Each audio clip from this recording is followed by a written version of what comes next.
লাচিত সেনার সদস্যদের দ্বারা এনএসইউআই রাজ্য সম্পাদক করিমগঞ্জের শুভজিৎ চক্রবর্তীকে শারীরিক নিগ্রহের প্রয়াস ধিক্কারযোগ্য। অবিলম্বে এই সংগঠনকে নিষিদ্ধ ঘোষণার দাবি জানালো বিডিওয়াইএফ। এক প্রেস বার্তায় যুব ফ্রন্টের মুখ্য আহ্বায়ক কল্পার্ণব গুপ্ত বলেন যে বিগত দিনে একইভাবে বিডিএফ মুখ্য আহ্বায়ক প্রদীপ দত্ত রায় এবং তাকেও লাচিত সেনার পক্ষ থেকে হুমকি দেওয়া হয়েছে। তিনি বলেন যে শুভজিতের উপর এই ধরনের হামলার প্রয়াস থেকে এটা পরিষ্কার যে আসামের শৌর্যের প্রতীক লাচিত বরফুকনের নামে আখ্যায়িত এই সংগঠন মোটেই গণতান্ত্রিক মূল্যবোধে বিশ্বাসী নয়।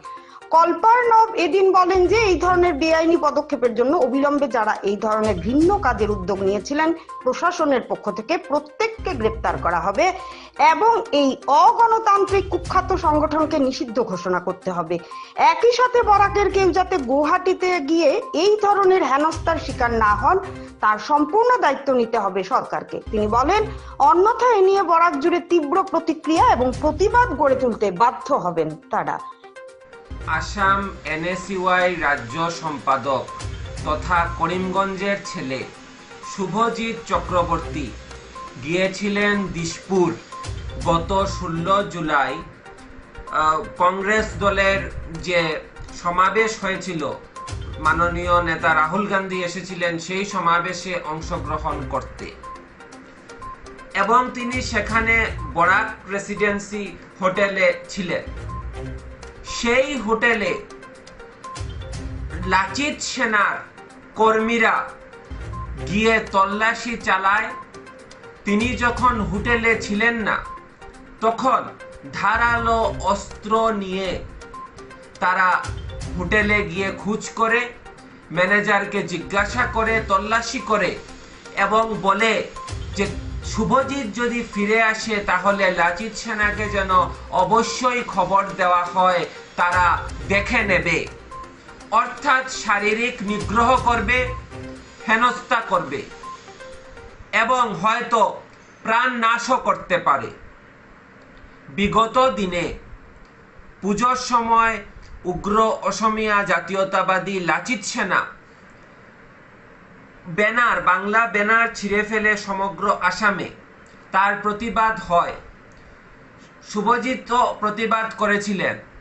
তখন থেকেই তাকে বারবার প্রাণনাশের হুমকি পর্যন্ত দেওয়া হয় এবং আসামের রাজধানী দিশপুরে গেলে তাকে প্রাণে মেরে ফেলা হবে এমন হুমকিও দেওয়া হয়েছিল। তারই ফল এই আক্রমণ ও তল্লাশি। আমরা বরাক ডেমোক্রেটিক ইউথ ফ্রন্টের পক্ষ থেকে তীব্র ধিক্কার জানাচ্ছি এই ধরনের আচরণের, গুন্ডাগিরির। এখানে উল্লেখ্য যে বরাক ডেমোক্রেটিক ফ্রন্টের চিফ কনভেনার প্রদীপ দত্ত রায় মহাশয়কেও অনুরূপভাবে এবং আমাকেও বিগত দিনে লাচিত সেনার তরফ থেকে এইরূপ হুমকি ও প্রাণনাশের হুমকি দেওয়া হয়েছিল যদি আমরা আসামের অন্যান্য জায়গায় যাই এবং আসামের রাজধানীতে গেলে তারা প্রাণে মেরে ফেলবেন বলে হুমকি দিয়েছিলেন, এবং বর্তমানে দেখা যাচ্ছে সেটাই তারা কার্যকর করছেন। এতে সুস্পষ্ট যে কোনো ধরনের গণতান্ত্রিক মূল্যবোধে তারা বিশ্বাসী নন।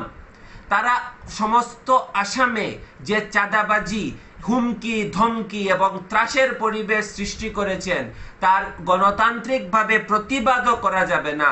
প্রতিবাদ করলে তারা এরকম হুমকি দেবেন এবং হত্যা করার চেষ্টা করবেন। খুবই দুর্ভাগ্যজনক যে আসামে তারা এখনো খোলা ঘুরছেন। আসামের প্রশাসন, মুখ্যমন্ত্রী এবং প্রশাসন, পুলিশ প্রশাসন সম্পূর্ণরূপে ব্যর্থ হয়েছে। তাদের পিছনে কি প্রশ্রয় আছে বর্তমান শাসক দলের? আমাদের মনে হয় স্পষ্ট তার প্রশ্রয় আছে, নইলে এহেন আচরণ করার সাহস তারা পায় না। কোন ধরনের গণতান্ত্রিক মূল্যবোধে তারা বিশ্বাসী নয় লাচিত সেনা। তাই আমরা দাবি করছি যে এই সংগঠনকে অবিলম্বে ব্যান করা হোক, নিষিদ্ধ ঘোষণা করা হোক, যেহেতু গণতান্ত্রিক দেশে তারা গণতান্ত্রিক মূল্যবোধে বিশ্বাসী নন। তারা হুমকি ধমকি এবং ভায়োলেন্স, হিংসায় বিশ্বাসী একটা সংগঠন। সেই সংগঠনকে অবিলম্বে নিষিদ্ধ ঘোষণা করার আমরা দাবি জানাচ্ছি বরাক ডেমোক্রেটিক ইউথ ফ্রন্টের পক্ষ থেকে। তার সাথে সাথে আমরা আহ্বান জানাচ্ছি যে অবিলম্বে তাকে গ্রেফতার করা হোক। আমরা জানি অসমীয়া জাতি কিভাবে অতিথি পরায়ণ, সেই সৌজন্যতাও তাদের নেই। অসমীয়া জাতি অতিথি পরায়ণ, তারা রাজধানী আমরা অসমে গেলে বিভিন্নভাবে আপ্যায়ন করা হয়। সেই সৌজন্য, সেই ঐতিহ্যকে তো তারা গুরুত্বপূর্ণ মনেই করেন না, বরং অসমীয়া জাতির এক অনন্য আইকন লাচিত বরফুকনের নাম ব্যবহার করে চাঁদাবাজ, লুণ্ঠনবাজ এবং মানুষকে হুমকি ধমকি এবং এই গুন্ডারাজ কায়েম করছেন শৃঙ্খল চালিহা ও তার সাঙ্গ পাঙ্গরা। তাই অবিলম্বে আমরা তাকে গ্রেফতার করার জন্য দাবি জানাচ্ছি পুলিশ প্রশাসনের পক্ষ থেকে। বরাক উপত্যকার থেকে মানুষ অবশ্যই আসামের রাজধানীতে যাবে এবং এই গণতান্ত্রিক দেশ ভারতবর্ষে সকলেরই অধিকার আছে। এভাবে আসামের রাজধানীকে তারা আমাদের কাছ থেকে এইভাবে আমরা অবশ্যই আসামের রাজধানীতে যাব। তাদের হুমকি ধমকিকে আমরা পরোয়া করি না। আমাদের গণতান্ত্রিক অধিকার আছে এবং এই সুরক্ষা আসাম সরকারকে অবশ্যই নিশ্চিত করতে হবে, নইলে বরাকেও কিন্তু অবিলম্বে গণতান্ত্রিক আন্দোলন গড়ে উঠবে।